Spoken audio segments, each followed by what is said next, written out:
नमस्कार दोस्तों, यूनि किसान में आपका हार्दिक स्वागत है। आज हम चर्चा करेंगे कि जो ऑर्गेनिक फूड हम खाते हैं या जो बाज़ार से लेते हैं, कोई भी फूड प्रोडक्ट आपका पल्सेस हो गया, आपके सीरियल फूड प्रोडक्ट्स हो गए, तो ये ऑर्गेनिक है या नहीं, ये आप कैसे जानोगे? कई बार बाज़ार में हमें ऑर्गेनिक फूड मिलते हैं, ब्रांड लिखा रहता है, ठीक है? हम उसको ऑर्गेनिक बोल के कंज़्यूम करते हैं। बहुत अच्छी बात है बिकॉज़ ऑर्गेनिक फूड्स काफ़ी हेल्दी होते हैं। लेकिन वास्तव में क्या होता है कि हमें जानना ज़रूरी होता है कि वो ऑर्गेनिक फूड है या नहीं। वो जानने की क्राइटेरिया क्या है कि आप कैसे पहचानोगे कि जो आपको सामने में दुकान से जो भी आपको दुकानदार या कोई आपको व्यक्ति जो ऑर्गेनिक दे रहा है, वो सच में ऑर्गेनिक है कि नहीं? ये जानना ज़रूरी है। क्योंकि ऑर्गेनिक फूड में कोई भी केमिकल या पेस्टिसाइड रेसिड्यू नहीं रहते। ठीक है? तो इसका प्रूफ 2 तरीके से होता है। एक तो अगर सर्टिफाइड प्रोडक्ट है आपका गवर्नमेंट ऑफ इंडिया से, गवर्नमेंट ऑफ इंडिया के नाम से सर्टिफाइड है, प्रोडक्ट लाइसेंस है उसका, तो वो ऑर्गेनिक रहता है, ठीक है। सेकंड एक रहता है, अगर आपको कोई ऑर्गेनिक फूड प्रमोट करता है, कोई देता है कहीं से भी आप कंज्यूम करते हो, तो उसको जानने के लिए उस ऑर्गेनिक फूड में क्या-क्या मात्रा क्या-क्या रेसिड्यूज प्रेज़ेंट है, वो जानने के लिए आपको उसको टेस्ट रिपोर्ट जानना बहुत ज़रूरी है। टेस्ट रिपोर्ट से हमें ये पता लगता है कि वो सच में ऑर्गेनिक है या नहीं, ठीक है। तो कोई भी किसान जब खेती करते हैं और ऑर्गेनिक प्रोडक्शन करते हैं, उसमें 2 तरह के पैरामीटर पाए जाते हैं उसके रेसिड्यूज़ में। एक तो है केमिकल रेसिड्यू और एक है पेस्टिसाइड रेसिड्यू, ठीक है। तो जब हम इसकी लैब टेस्ट करते हैं, तो लैब टेस्ट में हमें दोनों रेसिड्यूज़ के रिजल्ट्स मिलते हैं, ठीक है। तो अभी मैं आपको बताऊँगा कि इसको हम कैसे पहचानें कि वो ऑर्गेनिक है या नहीं। कि कोई भी आपको फूड प्रोडक्ट मिले, दाल, चना, चावल, इसमें कैसे आप जान पाएँगे कि ये ऑर्गेनिक है या नहीं है। तो इसके लैब टेस्ट की रिपोर्ट, जैसे हमने एक ऑर्गेनिक फार्मिंग की यानी किसान की टीम ने, और हमने लैब टेस्ट रिपोर्ट निकाली हमारे ऑर्गेनिक पल्सेस की, ठीक है। तो उस लैब टेस्ट की रिपोर्ट में मेरे सामने लैब टेस्ट का रिपोर्ट है। मैं ये वीडियो में आपको पिक्चर्स भी हम भेजेंगे जहाँ पे आपको लैब टेस्ट की रिपोर्ट दिखेगी, ठीक है। तो ये लैब टेस्ट की रिपोर्ट में हमने 220 पैरामीटर पे इवेलुएट किया हमारे फूड प्रोडक्ट को, जो कि तुअर दाल है। इससे हमें पता लगा कि इसमें कोई भी पेस्टिसाइड या केमिकल रेसिड्यू मौजूद नहीं है, ठीक है। अब वो 220 पैरामीटर क्या-क्या है एफएसआई द्वारा, उसके बारे में आपको जानकारी दे रहा हूँ। बहुत ज़रूरी है, ध्यान रखिएगा ये, ताकि आपको सही जानकारी मिल पाए और सही ऑर्गेनिक फूड का कंज़म्पशन आप कर पाएँ, जिससे कि आपकी जागरूकता बढ़ेगी और आपका नॉलेज बढ़ेगा, साथ-साथ हेल्थ भी इसमें काफ़ी अच्छा रहेगा अगर आप सही भोजन ग्रहण करते हैं। तो इसमें कुल मिला के 220 पैरामीटर्स है।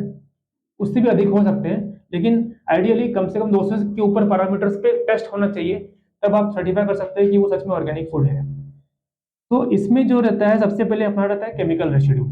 केमिकल रेसिड्यू जो है आपका वो होता है एफ्टोलॉक्सिन्स के जो कॉम्बिनेशंस है वो हो गए, और आपके जो पेस्टिसाइड रेसिड्यू है जिसमें आपकी कार्बरिल, कार्बेंडेजियम, कार्बोफोरम, उसके बाद जो भी मिथाइल के कॉम्बिनेशंस हो गए, फिर उसके बाद आपको फोरेट, पेंटाक्सोएट, ट्राइक्लोफ्लोरान, ठीक है। ये मैं कुछ नाम आपको बता रहा हूँ आपकी जानकारी के लिए, पूरी लिस्ट यहाँ मौजूद है मेरे पास रिपोर्ट मैं पढ़ रहा हूँ एक्चुअली, जो हमने तुअर दाल का प्रोडक्शन किया है उसका रिपोर्ट मैं आपको पढ़ रहा हूँ, उसके बारे में आपको बता रहा हूँ, ठीक है।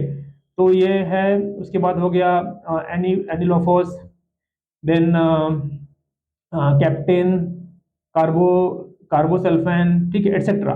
तो इस तरह से कई सारे पेस्टिसाइड रेसिड्यूज आपके रिपोर्ट में जब आप निकालोगे तो मिलेंगे। तो इसमें अब हम जज कैसे करें कि इतने सारे पेस्टिसाइड रेसिड्यूज हमारे पास हैं, तो वो एक्चुअली किस लिमिट में रहने चाहिए, उसका क्राइटेरिया क्या रहना चाहिए।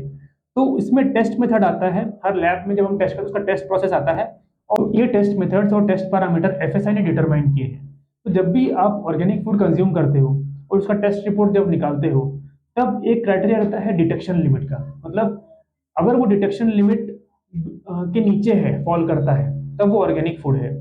तो जो डिटेक्शन लिमिट दिया गया है, वो डिटेक्शन लिमिट में अगर फॉल कर रहा है तो वो केमिकली ग्रोन फूड है, और अगर वो डिटेक्शन लिमिट के नीचे है तो वो ऑर्गेनिक फूड है।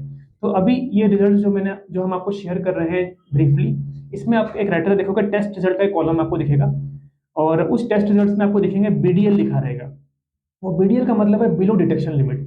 मतलब टेस्ट पैरामीटर हमने जो कैरी आउट किए 200 प्लस पैरामीटर, जिसमें हमने पेस्टिसाइड और केमिकल रेसिड्यू को इवैल्यूएट किया, उसमें जो डिटेक्शन लिमिट आई उसके नीचे वो फॉल कर रहा है, that means that food is organically tested, it is certified that it is organically tested, and वो ऑर्गेनिकली कंज्यूम करने के हिसाब से हेल्दी फूड है, उसका टेस्ट के रिजल्ट्स अवेलेबल हैं, ठीक है। तो हमें यही बताना था आपको वीडियो के माध्यम से कि जब भी आप ऑर्गेनिक फूड लेते हो तो उसके 2 कंडीशंस रहते हैं जहाँ से वो ऑर्गेनिकली ग्रोन है या नहीं ये पता चलता है। पहला तो सर्टिफाइड प्रोडक्ट रहता है गवर्नमेंट ऑफ इंडिया के स्कीम्स जैसे कि एनपीओपी प्रोग्राम्स या पीजीएस इंडिया या जैविक भारत का जो स्कीम रहता है उसके थ्रू, ठीक है। और अगर वो सर्टिफाइड नहीं है तो उसके लैब टेस्ट की रिपोर्ट आपको उस डिस्ट्रीब्यूटर या उस सप्लायर से लेना जरूरी है जो आप जहाँ से आप ऑर्गेनिक फूड ले रहे हो, ठीक है। तो वो लैब टेस्ट के रिपोर्ट में जो क्राइटेरिया है वो सारा का सारा क्राइटेरिया बिलो डिटेक्शन लिमिट आना चाहिए, बीडीएल आना चाहिए। मतलब उसमें कोई भी आपको केमिकल या पेस्टिसाइड रेसिड्यू नहीं दिखना चाहिए। तो जब ये क्राइटेरिया सेटिस्फाई होता है तब आप कह सकते हो कि ऑर्गेनिकली ग्रोन फूड है। ऐसे फूड काफ़ी हेल्दी है कंज्यूम करने के लिए। इसमें एंटीऑक्सीडेंट्स भरपूर मौजूद रहते हैं, इम्यूनिटी बूस्टर्स रहते हैं जिससे आपका हेल्थ काफ़ी अच्छा रहेगा। एंड आप इस फूड्स को कंज्यूम करके एक you can lead a very healthy life. तो यही हमें आपसे शेयर करना था। वीडियो को लाइक जरूर करें, चैनल को सब्सक्राइब जरूर करें। धन्यवाद।